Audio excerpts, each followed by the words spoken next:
Thanks very much for this very rich presentation. So we'll open it up for questions. Yes? Do we have two? I put myself on the list too, so I'll be the third. Sorry. Thank you, Anna Marta. Very wonderful paper, really. I want to make two very short questions. The first one refers to what you write at page 3 concerning the essence of a friendship, where you write down this sentence. In the experience of friendship, we see how intimacy and transcendence are not mutually exclusive. Very, very nice, very interesting, very beautiful, I would say. But as you know, many people understand friendship as a kind of complicity, as a kind of closer, mutual, closed solidarity, as a kind of we call it restricted exchange between friends with the exclusion of what is not a friend. Now we are saying, and I agree, that friendship, when it is a real friendship, can connect intimacy and transcendence to other people, to, as Rocco said, the family as a particular form of friendship, of mutuality, solidarity. In that context, you learn how to treat all other people, all other humans. So the question is, are there conditions, particular conditions necessary for having this connection between friendship as intimacy, as a connection, as a particularistic or particular form of solidarity and openness, transcendence to the whole world? I mean, there should be some condition, because as we know, many people, for instance, when I did in Italy researches on friendship, on the third sector, associations, etc., many people criticized the idea of the third sector, cooperation, mutuality, friendship, as a form of mafia. Huh? You are talking about groups who are selfish, are closed, etc. No, I said, well, friendship, no, if it is a real friendship, a real cooperation, it is born in a particular context, a familiar context, but it's open. So there should be some condition by which intimacy and transcendence can coexist in friendship. The second very, very quick question concerns the idea of love according to Frankfurt. You rightly mentioned Frankfurt here, okay? But there is a sentence in the book by Frankfurt in which he says, we are what we care about. Now, if I say we are, is that an ontological statement?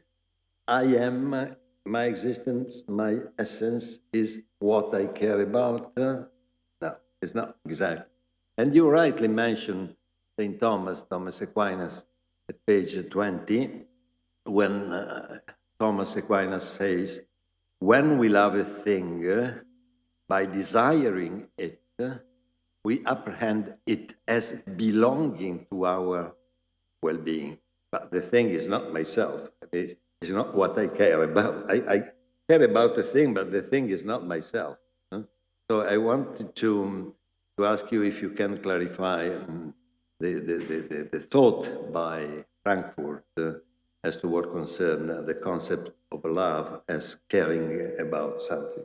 Okay, thank you. We'll take one more question. Marcelo? for it before you reply. Thank you. Congratulations, very nice paper. Good preparation, so congratulations, really. I want only ask about the quotation that you have in the note. Sorry, very, I can read section 61, page 14. 61. The text say, and the translation is good, the sum total of the Christian religion consists in mercy as regard external world, but the inward love of charity, wherever we are united to God, so the charity as love to God, preponderates over both other forms of love. That is, the love to the other and the love to the neighbor. So, I suppose that you'd say that friendship is the essence of the marriage, because it's the theory of St. Thomas. What is the application of this to the marriage? So, the relation to love of God and to love of the other, of the partnership. Thank you.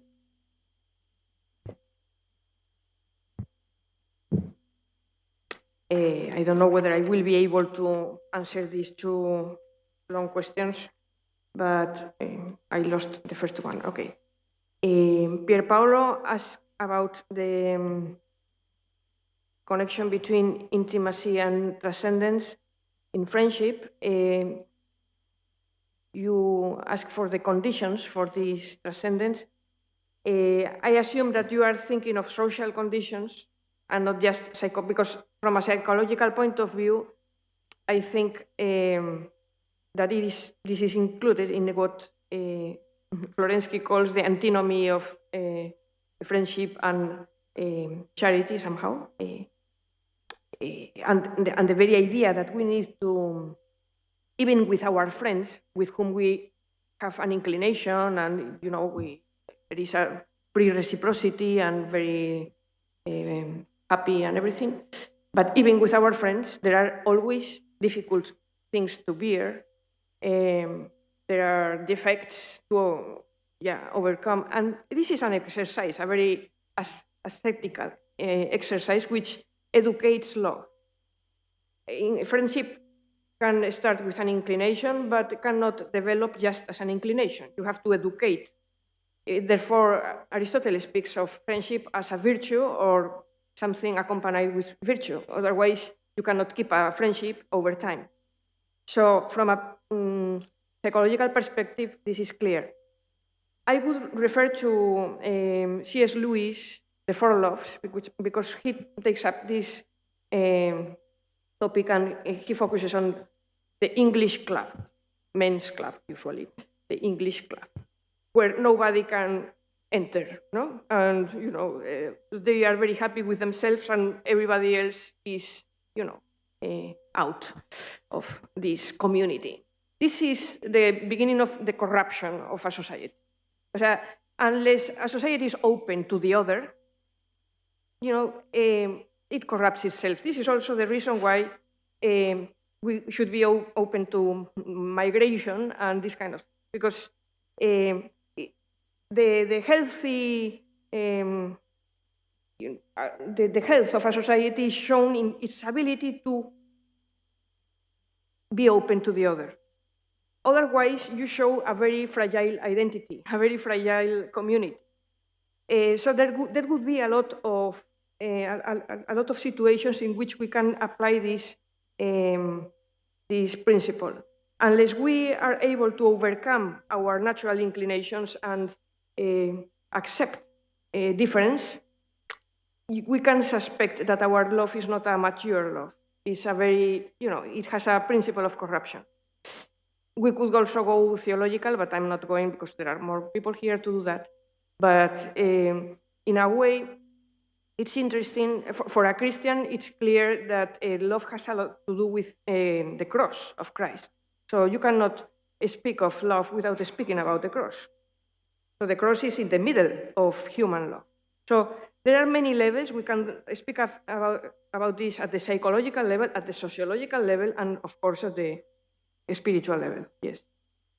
And the second question about Frankfurt, well, I would need to review that because it's a different book. The one I quote here, and then the importance of what we care about. Well, I think the importance of what we care about is an important book because it raised it showed the relevance of love for practical,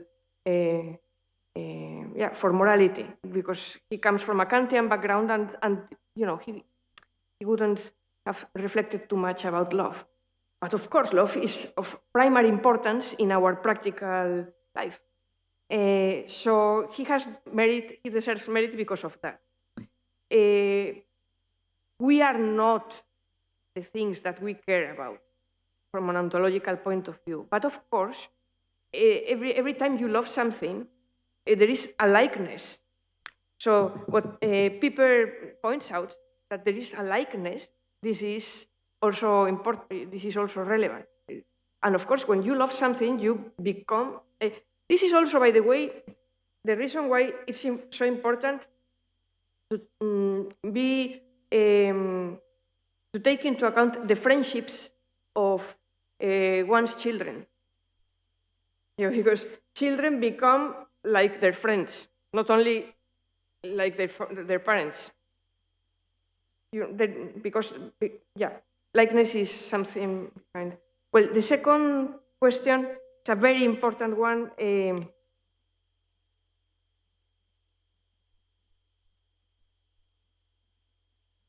Okay, I will be very brief.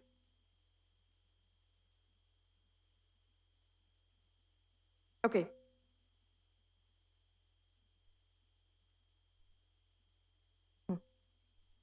Yeah.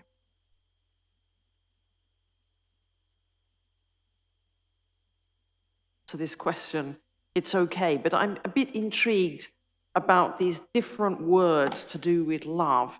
You know, we've got different languages here. We've got different, you know, there's quite a lot of things going on. And I'm interested in this partly because I'm thinking about benevolence in particular in the economic sphere. You know, this is this famous phrase of Adam Smith. We don't expect our dinner from the benevolence, but from the self-interest. And what it would be interesting to me is to know whether you think that the discussion about benevolence that you have here has anything at all to do with the benevolence that he's talking about. I'm partly interested in that just because I think it's an interesting question, but also it's a question about how these very profound words, beneficence, transfer between different subject areas. And are we always talking about the same thing? You know, if you could make some comments about that, I'd be interested. Okay, but I'd forgotten that Marcelo had also asked to speak earlier. So we'll let Marcelo please come with your question, and then you can respond to the two. Did you already ask? I'm losing my thread here. Okay. I can answer to Marcelo's question because yes, it was about the footnote 61. The sum total of the Christian religion consists in mercy, as regards external works. But the inward love of charity, whereby we are united to God, preponderates over both love and mercy for our neighbor. Well, I think that the immediate context for this is 1 Corinthians chapter 13, which is, you know, you can give everything to the poor, but if you don't have charity, you are nothing, that kind of, this is the biblical background. I quoted it here because in the family, yes, no, the whole thing is that one manifestation of charity is mercy in the family, and this mercy not only in the family, but with everyone, but in the family, there are plenty of occasions. to exercise mercy. Yes, well, I cannot, we can go, everyone can tell their experience, because there are many small things in daily life that require the exercise of family, of course, of mercy. If you didn't call me for my birthday or whatever, or you didn't,